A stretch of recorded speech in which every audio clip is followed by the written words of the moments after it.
Up with KREM begins now. Health experts are taking a closer look at a popular Spokane sushi restaurant following a viral video. We'll take you inside the ongoing investigation of QQ Sushi. And as we take a look outside on our Tuesday morning, another day of dry skies comes our way. We'll talk about when we see showers on the horizon. And months after its surprise shutdown, the city of Spokane is working to replace the Post Street Bridge. You've got the latest developments straight out of City Hall. 5:32 now. Welcome back to Up with KREM. Boy, I sure enjoyed the sunshine yesterday. Oh man, it's been a nice kind of refreshing change from what my first few weeks here in Spokane were like. I love seeing all that sunshine. And we've gotten plenty of viewer photos and videos, all that kind of stuff of the partly cloudy to mostly sunny skies we've been seeing. I mean, really rare during the middle of winter to see kind of a prolonged streak of drier weather like this, but we did see a very wet January, so kind of usually we get that compensation somewhere in the mix. So as we start off now our Tuesday morning, another day of dry skies. Let's stick with it as long as we can. Today, partly cloudy skies expected. By the time we get into tomorrow, we'll see a few more clouds on the horizon, but showers don't really come our way until Thursday. Here's a view on satellite radar. You can see the brighter clouds in the mix, a few snow showers off toward North Idaho. I want to single out the cloud cover so you can see exactly where the thickest clouds are. What you're seeing here, where the thickest clouds are, just that area in yellow and orange really. So it's passing off just past Spokane, south of Spokane mainly. That means that by the time we wake up really over the next several hours, the more purple clouds or lighter clouds and the lack of any color on it indicating very nice weather out there. So we could be moving toward a very nice sunrise after this wave passes through. A little bit of a closer look at the precipitation over this North Idaho area shows it's very light. It's not really providing all that much, just some snow flurries, if anything, maybe just some snow clouds.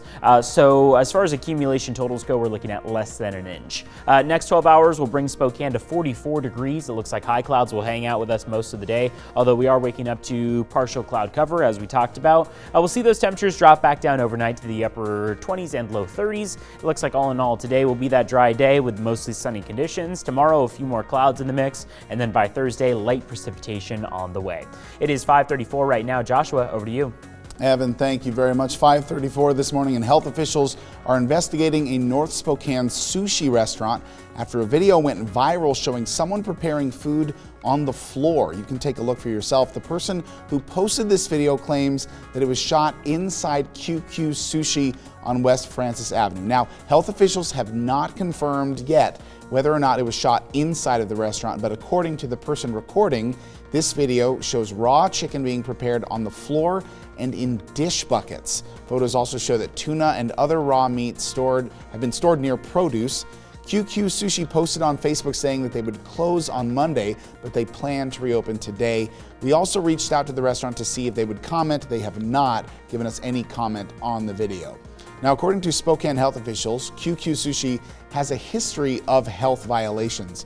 During an inspection back in January of 2018, they were cited for a list of violations that include no adequate hand washing facilities, raw meats not being stored below or away from ready-to-eat foods, and poor cold holding temperatures not being up to par. Now, the restaurant also had similar food storage violations dating through March of 2019.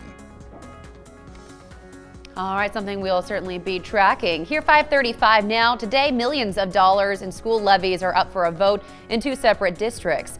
That includes two in the East Valley School District. The larger of the two, the Education and Operations levy, would renew for 4 years. It covers everything from extracurricular activities to updates in technology. The capital levy would renew for 2 years. It covers infrastructure needs like construction plans for 4 new parking lots at elementary schools. We have a detailed description of all the levies up for a vote today right now on KREM.com. Spokane City Council approved $18,000 in funding for security cameras outside of Jules Helping Hands. The funding will also go towards new locks for the doors. The nonprofit is operating the South Cannon Warming Center. In 3 months, the organization has housed hundreds of people struggling with homelessness. The nonprofit will be in operation in that building through April.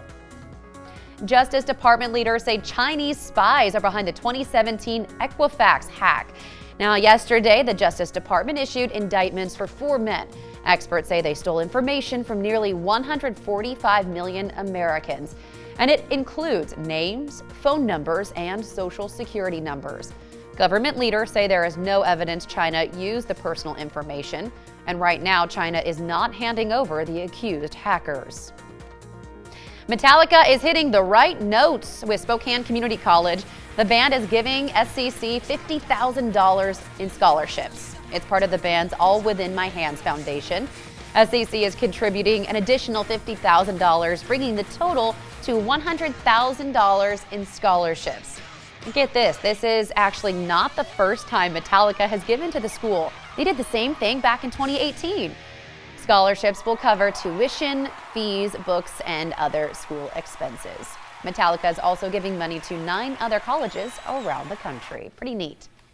Well, that is your Morning Rush. More news in less time. Let us know what's happening in your neighborhood by using the hashtag UpWithKREM on social media. Coming up on 5:38 this morning, and last summer drivers were taken by surprise when Spokane was forced to abruptly shut down the Post Street Bridge. That bridge was found to be structurally unsafe to carry cars and trucks. Since then, the city has been working hard to replace that bridge, so how far along are they? We looked into the newest developments.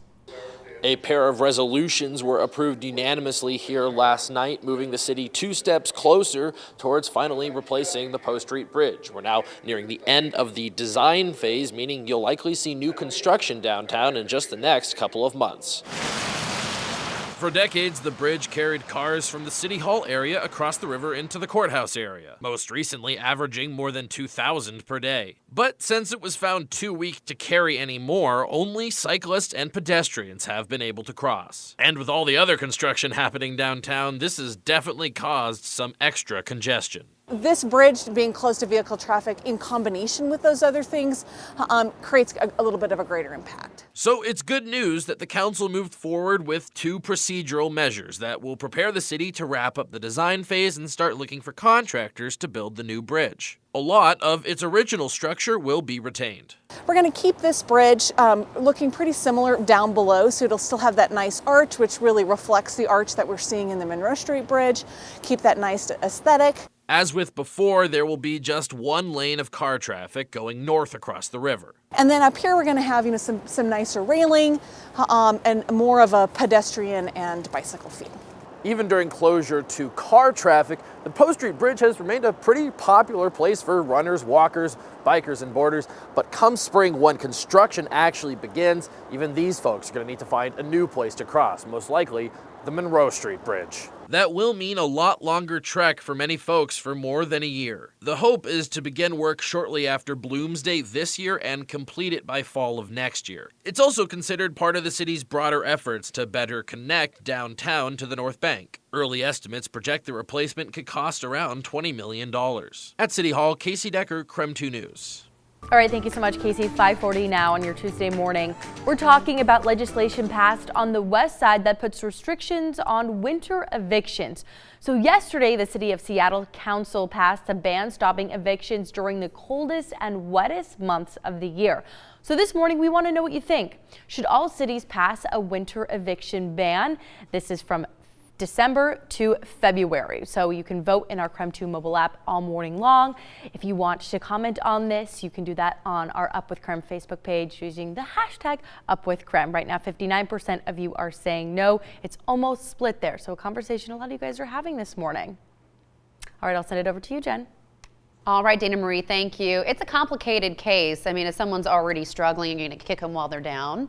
So I'd like to see if that actually comes back to Spokane. We've seen other cities do this, and love to hear your thoughts this morning. All right, it is 5:41 now, taking a live look outside. Evan is going to be back with a look at your forecast.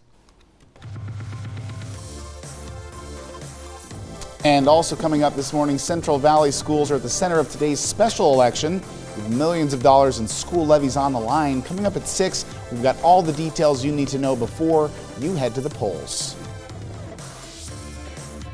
And we want to say congratulations to Thomasina Haga. Just won a pair of Up With KREM coffee mugs and a gift card to Thomas Hammer Coffee Roasters. There we go. If you want to win, you can head over to KREM.com or head to our KREM 2 Facebook page or Up With KREM Facebook page, and you can enter to win there. We'll be back after this.